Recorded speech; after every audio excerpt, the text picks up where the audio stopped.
In her opening remarks, Tyne referred to the resilience that reigns in agriculture. As a consumer in a state that I love, but that cannot feed itself, I am so very grateful for your resilience. I am grateful for who you are, for what you do, why you do it, and how you do it. I attended this summit last year, which was my first real introduction to agriculture, basically beyond product labels in a grocery store. Thanks to CLIP, I had recently learned about a ballot initiative that had been filed in my state that would ultimately become question 3 on our statewide 2016 ballot. Question 3, using the California egg law as precedent, proposed banning all eggs, pork, and veal sold in Massachusetts unless it comes from animals that are not confined. On its surface, question 3 would appeal to the good-hearted voters in Massachusetts who want to ensure the prevention of cruelty to animals. In reality, question 3 was a cruel indifference to those of us who struggle to feed our families in a state that ranks 47th in affordability and where our food costs are already 26% higher than the rest of the country. Like most everyone, I don't want to be cruel to animals, but I refuse to be cruel to people. As I considered engaging in this debate, I reflected on my own experience with hunger, homelessness, and poverty. This is what drives me in this fight. I recalled a specific experience I had while I was homeless. Despite my uncanny ability to balance a nearly existent budget, my SNAP benefits had run out for the month and my paycheck was still days away. We literally had no food. Unable to take a day off of work, I found a church in a neighboring city was hosting a food pantry on a Saturday morning. So I took the 2 bus trips to get there, trekking home with a small suitcase of non-perishables. I still needed eggs, milk, cheese, bread. So I boarded another bus with $11 in change, in coins I had been stashing away to get to a store that had one of those Coinstar machines. This time, my then 10-year-old son, Daniel, joined me. This was at a time when we actually used coins to pay for the bus before we uploaded our money onto cards. And nobody on that bus knew the struggles that I was having, and I honestly don't think anybody would have cared at the time. En route, a man boarded the bus and held up a $5 bill asking the rest of the passengers for change. Bus fare was 85 cents at the time. The bus driver was clearly becoming increasingly agitated and was threatening to kick this man off the bus if he didn't pay up his 85 cents. I can't blame him for not wanting to give up $4.15 in change. So I did what I hope most of us would do. I reached into my bag of change and I pulled out that 85 cents and sent my son to bring it to him. Daniel quickly returned with the man's $5 bill. As desperate as I was, I knew this was not a fair exchange, and I sent Daniel back with the money. He soon comes back, not only with the $5 bill, but with a $10 bill on top of it. I sent him back once again. The man would not have it. We stopped the back and forth, and I humbly accepted this gift, fighting back my tears of gratefulness. My $11 had miraculously turned into $36, and I would be able to feed my children until my next paycheck. Some days, though, those miracles did not come. Too many nights, we simply did not eat. I realized I can never go back in time to save myself and my children from the hardships and indignities of poverty, hunger, and homelessness, but what I can do, and in fact I see it as my obligation, is to give everything I have, even when there's so little to give, to help others. So in deference to the real victims of this food policy debate, I joined and ultimately led the unsuccessful campaign to defeat question 3 in Massachusetts. I was a mom and a grandma, working 2 jobs, struggling to pay my bills, completely unaware that so much money and effort was being earned and spent to badmouth our food system, those who grow, and those of us who do not eat from their politically correct menus. A year ago, I didn't know and particularly didn't care who the Humane Society of the United States was, or that they will say nearly anything and disparage nearly anybody to get what they want. I had no idea how indifferent the food police are to those of us who struggle and cannot afford to take our food for granted. As I shared before every Massachusetts audience I encountered, question 3 is a regressive food tax, hitting poor people the hardest, and according to Cornell University, will cost Massachusetts consumers nearly $250 million in the first year of implementation alone. This is the very definition of social injustice. Those elite with money and satisfied choices imposing burdens on those of us with neither. HSUS has a clever political strategy successfully underway that has places like Sacramento and Boston telling you how to take care of your livestock. And it would seem they are definitely in it for the long haul. The politics is pretty strange to me. Imagine if tomorrow President Trump proposed a plan to double the cost of the most affordable protein available to low-income consumers. Rightfully, it would be considered a heartless, mean-spirited offense. And those in the media who exalt their own compassion for the poor would be outraged. But when merchants of veganism do it, compassion for humans can apparently be redefined or simply set aside. During my first televised debate back in Massachusetts, I would debate no less than 8 HSUS representatives throughout the campaign. My opponent said that she was aware of my struggles and she offered me her most sincere sympathy. I assured her that while I appreciated her kind words, I didn't need sympathy. I need affordable food options. I was called upon for big agriculture. On social media, my opponent suggested that I be caged and that if I had ever struggled to feed my children, perhaps they never should have existed. My children saw this. Most recently, as I attended a public hearing in Rhode Island where a similar piece of legislation was proposed, I was accosted by a supporter of the bill. How fun. Without an introduction, he opened with, "Who are you here representing?" Looking a bit confused, I responded with, "Well, myself and low-income consumers like me." "No," he went on, "how much are you getting paid to be here?" Now, I'm from Boston, and there are some tough people to fear. Fear of vegans is far from the top of my list. So, while the look of disgust on my face likely answered his question, I responded with, "What the hell kind of question is that? Rather personal and invasive, don't you think?" He replied, "Oh, I'm just trying to see if Forrest Lucas is still following this debate." My final response that finally made him walk away, I said, "I bet I'm probably the only one here tonight who's not getting paid to be here. How much are you getting paid to be here?" I said, "By the way, what's your name?" Normally, introductions where I come from start with, "Hello, my name is such and such." This was Cody from Mercy for Animals. Of course, Cody. So yes, thankfully, Mr. Forrest Lucas and the National Pork Producers Council provided enough funds for me to give voice to the victims in this debate. Though we were outspent 10-1, as donations poured in from HSUS and supporters in places like California, New York, and DC.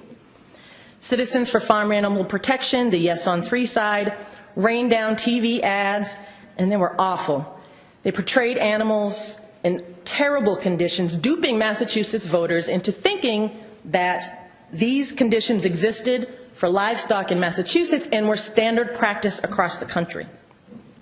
HSUS very cleverly played on the emotions of voters in a progressive state where we, in general, know very little to nothing about agriculture. HSUS has bullied our farmers into compliance, into submission. I'm sorry, it's not compliance, into submission, with direct threats to their livelihood. I'd like to think I created a unique challenge for HSUS. They couldn't protest in front of my home. My neighbors would have had a field day with them. They couldn't boycott my business because, guess what, I don't own one. And they certainly couldn't bully me out of this debate, though they tried. This low-income woman, an anti-poverty advocate of 15 years, was on a crash course in agriculture. I found myself not only being voice of the victims of Question 3, but also in defense of agriculture. There wasn't a day along the campaign when I didn't wonder why I, an urban mom and grandma, was talking about animal housing and sanitation, manure and salmonella, higher mortality, cannibalism, trade-offs, and the like. I was fighting for the Constitution, for free commerce between the states, for legitimate science, for consumer choice. I was fighting for all of us.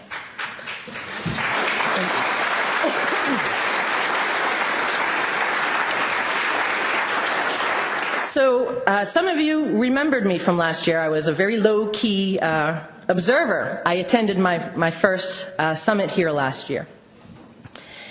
And I quickly noticed that you all have your own, yet very similar challenges that low-income families face. We have our own respective stories to share, and left untold, they will absolutely be told for us by those with very special interests.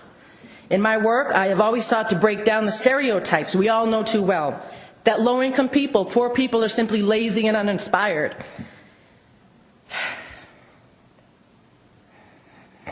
Sorry.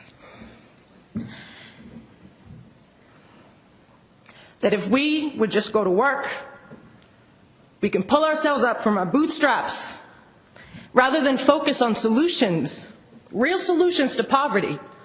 Policies and regulations start to look more like punishments, as broad-brushed accusations of abuse taint us all when one bad apple makes a new headline.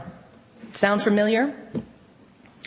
A month prior to joining you all at last year's summit, I attended an affordable housing conference in D.C. where Catherine Eden, a Johns Hopkins professor of sociology, was speaking about her book, $2 a Day, Living on Almost Nothing in America. In it, Catherine shares the stories of families struggling to overcome the grips of extreme poverty and empty cupboards. I purchased her book and waited in the reception line to thank her for sharing these incredibly important stories. As she signed my copy, I was struck by the words she wrote. It read, "Diane, I hope these stories will inspire your work." I was struck not because I found her words profound or even inspiring. I was struck because it would seem that I had, in fact, somehow inspired her work. A couple of months ago, Catherine was invited by a group of legal service attorneys to come and speak to a group in Boston. As the discussion opened up to Q&A, a friend of mine, and this is a room full of progressives, a friend of mine asked, "Hey, this is great. How do we get the Republicans on board and engaging them in this discussion, engage them in these issues of hunger?" I nearly fell out of my chair as my hand shot up, and I took the opportunity to suggest that the whole room take a good hard look in the mirror. I asked why I was left to stand alone, fighting against a very well-resourced D.C. lobbying group to protect the very families that they dedicate their lives to serving. Not one organization in my state would publicly endorse the No on 3 campaign, not even one anti-hunger group. I later learned, through what seemed like a secret confession, that HSUS had reached out to all of the major food banks in my state before I even knew that question 3 was on the horizon. Their lips were sealed. The loss in Massachusetts was not decided at the ballot. It was lost long before by those natural allies who chose to stay silent, ensuring that the good and truth in agriculture would sadly be a story left untold in my state. In summary, as printed in the Boston Herald op-ed, we were told by HSUS that our food system is broken. I was baffled to read the story being sold to an American public that is blessed by the product of your labor, your dedication, your innovation. I know that productive agriculture is among the very best friends that struggling people have. I know that you don't need to be hungry for very many long nights to know or to wonder whether or not your children could eat the next day, to appreciate why your work is so critical and meaningful. When people say America has the safest, most abundant food supply in the world, I know personally why we should be so grateful. I know personally why the coalitions that I am accustomed to working with must be working in solidarity with all of you in this room. I know personally why it is reprehensible for some special interests to make so much money bad-mouthing agriculture. And yes, as I explained in Massachusetts, protecting and expanding their $52 million payroll is most indeed an HSUS special interest. We must be more united and assertive in protecting and distributing our abundance. We must have the voices of the victims join with those who produce. The voice of low-income consumers can no longer be excluded from the negotiating tables. It is absolutely imperative that we restore the Farm Bill Coalition, uniting urban and rural partnerships to promote food security and protect our dinner plates from the self-appointed food police. To do this, advocates for the hungry on local, state, national levels must wake up and do their duty to be strong advocates for the hungry, standing up to those who seek to drive up the cost of food. The perception that farm groups are going after federal nutrition spending for the poor divides these coalitions and plays right into the hands of the food police. I hope these coalitions will rejoin on behalf of food productivity and security to circumvent those who would like the American public to believe that the best food system in the world is broken. I hope more veterinarians can stand up for the science they know to be true, but are afraid to defend. The Massachusetts Veterinary Medical Association appeared to want to be heard from last on animal care matters in my state, if heard at all. Many anti-poverty groups, as I've said, university folks, farmers afraid of backlash, the NAACP, and even some journalists explain how they just didn't want to touch this. In America, debate should be encouraged, never muted because of bullying and intimidation. American agriculture will decide whether growing world food demand is met or, tragically, whether we fail. How much courage does it take to stand up for that? Will McDonald's, the largest burger joint in the world, really allow themselves to be bullied by vegans who will never eat there? Will Walmart, with their lowest price always, will they really say, unless the food police approve? Those same activists who look down their noses at those of us who shop at Walmart. The irony here is not lost on me. If it weren't so sad, it would be comical. Is there ever anyone sitting in the McDonald's or Walmart boardrooms making these decisions who makes less than $100,000 a year? Anyone who shops on a budget like me? Are low-income consumers considered, by the investors at BlackRock? Are we part of the stakeholders they care about? These are the questions I need answered. So as I consider my next steps in this debate, I am reminded that HSUS did not happen overnight. Campaigns take time, passion, and money. Now I know there have been ongoing negotiations where those of us most impacted and harmed have been absent. I recently attended 2 food policy conferences, most recently one in DC with the National Consumer Federation. During the discussion entitled Hunger in America, I rose to ask what these progressive groups were doing to ensure that the voice of low-income consumers are part of their discussions. How do you have an effective conversation about alleviating hunger when nobody who's part of that discussion has ever experienced hunger? Just doesn't make sense. I spent a month's income to get myself there, to take my seat at the table. And now, as all of you know, HSUS is pressing further. Let me back up. I do want to say that the executive director came to me and said, we have signed on to HSUS initiatives. We haven't really, when they come to us, we sign on. You've given me reason to pause and think. So I just want to, so there is some, it was worth a month's income to get myself there, just to hear that. So, as we know, HSUS is pressing further, trying to bully big agriculture into producing slower growing broilers, driving up the cost of chicken meat. And any debate on these issues requires the presence of one of its major stakeholders, low-income consumers.